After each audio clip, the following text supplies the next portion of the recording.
Sebelum kita mulai anak sekalian, ya, mari kita awali dulu dengan Bismillahirrahmanirrahim. Oke, ketua kelas dan sudah masuk semuanya. Ada yang tidak hadir hari ini? Semuanya kenal? Ada yang tidak hadir. Siapa itu? Haji Yusuf sama Kenal. katanya periksa. Yang mudah-mudahan yang tidak hadir nanti bisa menghubungi ataupun mendapat materi yang akan disampaikan. Bapak sekalian, sebelum kita mulai, kita yel dulu ya. Kalau saya mengatakan Baitu salam, yes. Baitu salam hebat. Baitu salam hebat. Baitu salam hebat. Yes, 3 kali, gitu ya. Oke. Baitu salam? Yes. Baitu salam? Hebat. Baitu salam? Hebat. Baitu salam?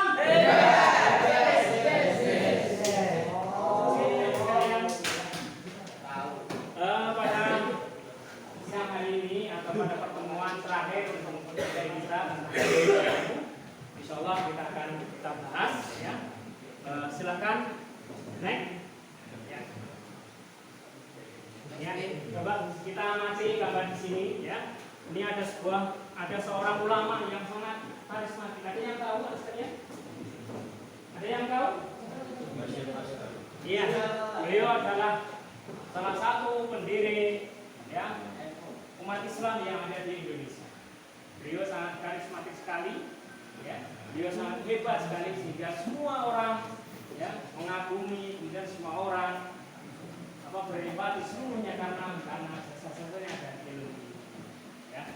Ini kita menandakan seorang ulama, ya. Di sampingnya beberapa orang yang mereka itu ya ingin bersalam. Ada apa gerangan? Ini bahwa ternyata sekalian untuk mendapatkan ilmu seseorang itu harus berjuang. Salah satunya adalah mereka harus bertakdim. Jadikan gurunya sebagai orang yang betul-betul yang mereka hormati, kita hargai sehingga ilmu yang nantinya kita dapat betul-betul bermanfaat. Next. Ya, ini sekalian pada kesempatan siang hari ini yang akan kita pelajari, yaitu ya apa itu KD. Ya. Jadi KD itu penelitian secara umum, ya secara umum bahwa kita akan menganalisis 5 adab mencari ilmu menurut Al-Habib Zain bin Ibrahim bin Smith dan etika dalam majelis menurut Quran surat Al-Mujadalah ayat 11. Ada yang hafal surat Al-Mujadalah ayat 11? Ngaco? Mas, saya? Ya. Surat Mujadalah ayat 11. Ngaco? Ada yang hafal? Ngaco? Ya. Ada yang hafal, Mas? Ahmad Rahman? Ahmad Berhakim? Ada yang hafal? Ngaco, Mas? Ya? Halo? Ya, ya, ya.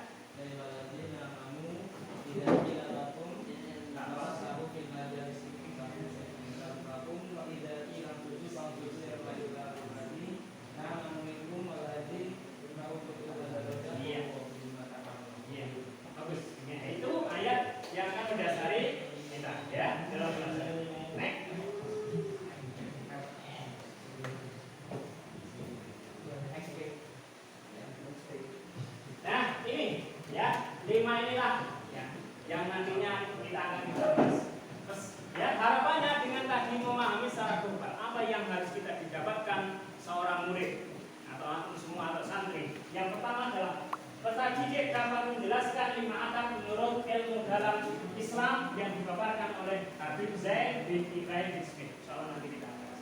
Kemudian yang kedua, peserta didik dapat mengidentifikasi adab dalam majelis, ya, ilmu menurut Quran surat Al-Mujadalah ayat 11. Kemudian peserta didik dapat menganalisis 5 adab menurut ilmu dalam Islam yang dipaparkan oleh Habib Zain bin Ibrahim bin Smith. Kemudian peserta didik dapat menganalisis isi kandungan Al-Mujadalah ayat 11 dan yang terakhir peserta didik dapat mendemonstrasikan atau menghafalkan ayat surat Mujadalah ayat 11. Ini harapannya. Ini titik poin yang akan kita pelajari untuk pertemuan kali ini. Next. Apa itu? Ya, 5 adab. Ya, 5 adab yang disampaikan oleh Habib Zaid. Yang pertama adalah mensucikan hati sekalian. Sebelum kalian itu mendapatkan ilmu, apa yang harus kita tata dulu? Hati. Ya, hati yang harus kita tata. Kita bersihkan, ibaratnya hati itu ada suatu tempat. Ya, sebagai gelas. Gelas itu kalau kotor, nanti kalau ketika kita isi akan menjadi kotor. Tetapi kalau gelas itu bersih, nanti kita isi juga akan menjadi bersih. Maka hati ini menjadi suatu fondasi yang sangat penting. Mensucikan hati dari segala kotoran. Itu adalah yang pertama. Kemudian yang kedua adalah ikhlas karena Allah. Ketika antum semua mencari ilmu, maka harus tunjukkan keikhlasan itu. Ya, ikhlas bahwa semua apa yang kita lakukan itu adalah Allah Subhanahu wa taala sudah mengaturnya. Ya, sehingga nanti akan mendapatkan pahala. Ikhlas apa saja itu, aku insyaallah sudah tahu semua tentang ikhlas. Ya, ikhlas. Kemudian rendah hati. Ya, menyalami para ulama sebagaimana tadi gambar.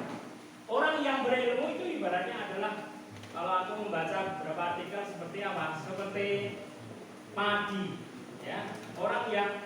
Ya, orang yang mendapatkan itu seperti padi. Semakin dia bersih, semakin dia menunduk. Itu. Jadi rendah hati, tidak sombong.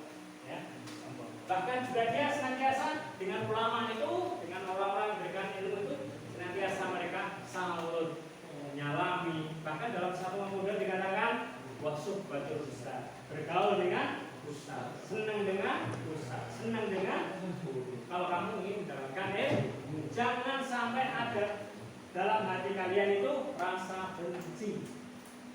Ya, rasa benci. Maka ilmu itu akan hilang. Selanjutnya, yang ini adalah mengambil manfaat darinya.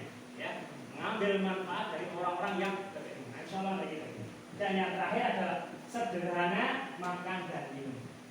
Ya, panjang makan dan minum itu masuk pada apa yang menjadi penyebabnya? Apa yang menjadi latar belakang? Mari kita bahas. Next. Terus jelasannya ini. Nah, ya, terus di bawah lagi Imam Nawawi dalam Muqaddimah Syarh Al-Muhadzab berkata, seyogyanya bagi seorang yang menuntut ilmu itu menyucikan hatinya dari kotoran-kotoran sehingga ia layak menerima ilmu, menghafal dan memanfaatkannya. Sekalian, ya, hati ataupun mensucikan hati ini sangat penting sekali. Ya, dalam kita mencari ilmu atau menuntut ilmu, harus betul-betul hati kita sucikan dari segala kotoran-kotoran yang ada. Hanya sekali kotoran-kotoran, sehingga kita mengibaratkan hati sebuah organ yang sangat penting yang bisa menggerakkan seluruh bagian-bagiannya. Kalau hati itu jelek, maka seluruhnya akan jelek. Tahu atau semua hadisnya itu? Inna fil jasadi mudghah. Ida salahat jasad kullu wa ida ala wa hiya al-qalb. Itu ya? Baik, paham semuanya? Baik, Mas.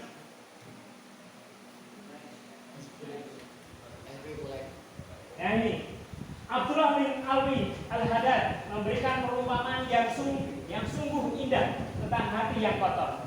Beliau mengatakan, jika seseorang datang dengan membawa seseorang datang dengan apa? Ya. Ibaratnya di sini adalah bahwa hati seseorang atau wadah sebelum kita isi itu harus dicuci dengan bersih. Ya, insya Allah kalau bersih semuanya, wadahnya bersih, hatinya bersih, insya Allah ilmu itu akan masuk. Benar. Dan itu akan menunduk terus. Dia mengatakan, maka baru kamu isi dengan madu. Ya, apa? Madu sudah bersih, maka madu itu baru masuk. Yaitu ilmu. Ilmu itu ibaratnya madu. Ya, madu. Maka kalau agar senantiasa bermanfaat harus ditempatkan yang bersih. Next, Mas. Ya, kemudian yang kedua adalah ikhlas. Ya, ikhlas. Ini macam-macam ikhlas. Beliau mengatakan bahwa orang yang menuntut ilmu untuk mengharapkan ridho Allah. Ya, menghidupkan syariat Islam. Ya, menghilangkan kejahilian dan dirinya, ya, maupun orang lain. Menghidupkan agama dan mengekalkan agama Islam kepada kebaikan dan mencegah keburukan dari dirinya sendiri ataupun dari orang lain sesuai dengan kemampuan. Ikhlas dalam penjelasan ini. Ya, silakan baca, perhatikan, ya, keikhlasan dalam mencari. Maka ada kedua ini adalah ikhlas karena Allah di dalam mencari ilmu harus berangkat dari kebersihan hati, kebersihan niat dari segala sesuatunya. Karena niat adalah sumber segala perbuatan selaras dengan yang sabda Nabi SAW. Ya, innamal a'malu binniyat wa innamal likulli imrin.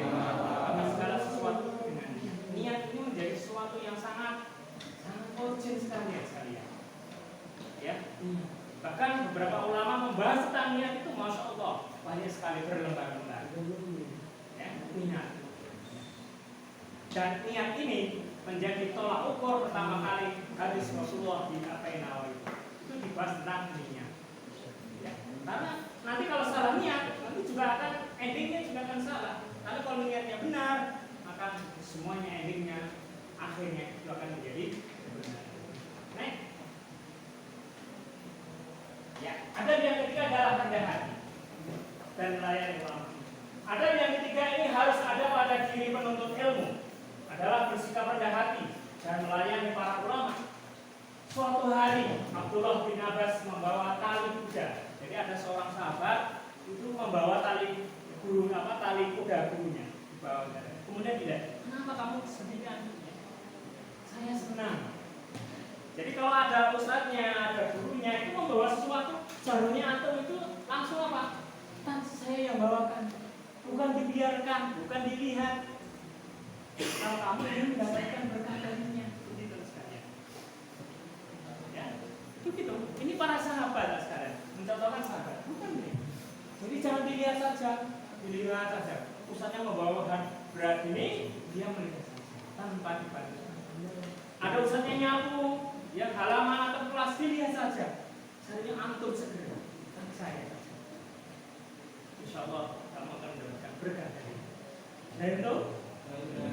Nah itu. Kemudian adab yang keempat adalah, ya, adab keempat adalah mengambil faedah atau manfaat di mana saja berada. Mencari ilmu mesti melihat, mengamati dan meraih manfaat dari tiap langkah hidupnya. Tidaklah berlalu sesaat dari umurnya kecuali dia isi dengan kemanfaatan. Ini ada seseorang yang namanya Al-Bakhtari. Yang Al-Bakhtari itu ditanya, silakan dibaca, bahwa saya itu senang dengan duduk orang-orang yang kalau dia hanya duduk setara sini tidak ada yang kenal sama sekali.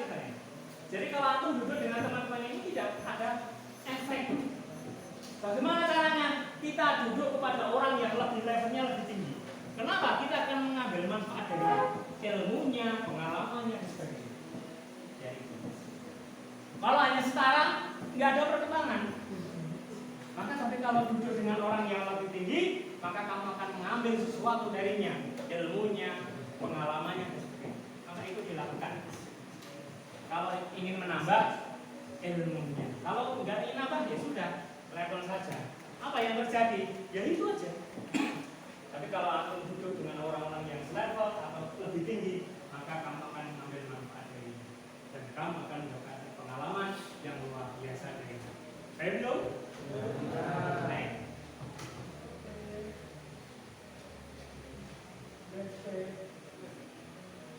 Ya, ini sebelumnya ini ada seorang Al-Hakim, yaitu seorang, antum tahu ya, Luqman Al-Hakim senantiasa bagaimana beliau anaknya, mengajari anaknya. Dia mengatakan, ya bunayya jalisul ulama, jalisul ulama wazahihum birukbatika, fa inna Allah yulqulu bin nuril hikmah kama yulqulu al-ardh al-maitata biwaqil sama. Wahai anakku, pesan beliau pada anaknya, jalisul ulama, hendaknya kalian senantiasa duduk bersama orang-orang ulama, orang-orang yang berilmu. Wazahihum birukbatika, dan hendaknya kalian semuanya itu apa? Dekat, simpuk bersama. Duduk. Assalamualaikum Ustaz. Kamu. Gurunya. Bersimpuh padanya. Kenapa? Fa inna Allah yulqulu, karena Allah Subhanahu wa taala menghidupkan hati itu binuril hikmah, dari ilmu seseorang. Tadi. Jadi orang yang tadi duduk dengan orang-orang yang lebih tinggi levelnya itu, ketika dia duduk bersamanya, itu hati akan muncul bangkit, hidup. Tapi kalau selevel mati hatinya, mati. Tapi kalau lebih tinggi, insyaallah dia akan punya hikmah yang luar biasa. Kama yujallul ardhal maita bi wabil sama, sebagaimana Allah mengibaratkan matinya bumi. Matinya bumi itu karena air. Untuk itu mari kita lihat semuanya, hati kita hidupkan dengan kebaikan. Next, terakhir adalah sederhana dalam makan dan minum. Makan dan minum sekalian itu ternyata mempengaruhi daripada orang yang mencari ilmu. Karena apa? Orang yang banyak makan dan minum itu akhirnya dalam tidur, mengantuk atau sebagainya. Itu, maka silahkan makan secukupnya agar senantiasa kita semangat untuk mencari ilmu. Bagaimana ini nanti ceritakan bagaimana Imam Syafi'i selama 16 tahun dia itu tidak pernah yang namanya perutnya itu kenyang. Karena dengan adanya perut yang lapar itu, mencari ilmu itu semakin semangat. Sekalian, ini yang terakhir adalah surat Mujadalah.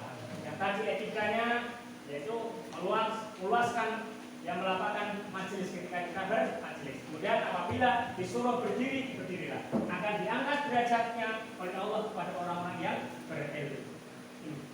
Sekalian, nanti dibaca dan dibaca kembali. Mudah-mudahan ini semua memberikan inspirasi kita tentang bagaimana kita mencari ilmu, menuntut ilmu, tentunya adalah ilmu syar'i. Next. Nah, punya ayatnya insyaallah tadi sudah tahu semuanya ya. Kemudian selanjutnya, ini bunyi ayatnya. Nah, ini ada yang lain ya. Silakan nanti dibaca. Jadi bahwa hukum menuntut ilmu, antum harus tahu. Kepentingan menuntut ilmu itu harus tahu. Ya, akibat orang yang tidak berilmu itu harus tahu. Ada orang yang menuntut ilmu itu juga harus tahu. Dan kelebihan orang yang berilmu antum harus tahu. Dalam hadis Rasulullah sangat panjang itu bahwa perumpamaan orang yang berilmu itu seperti apa? Seperti apa?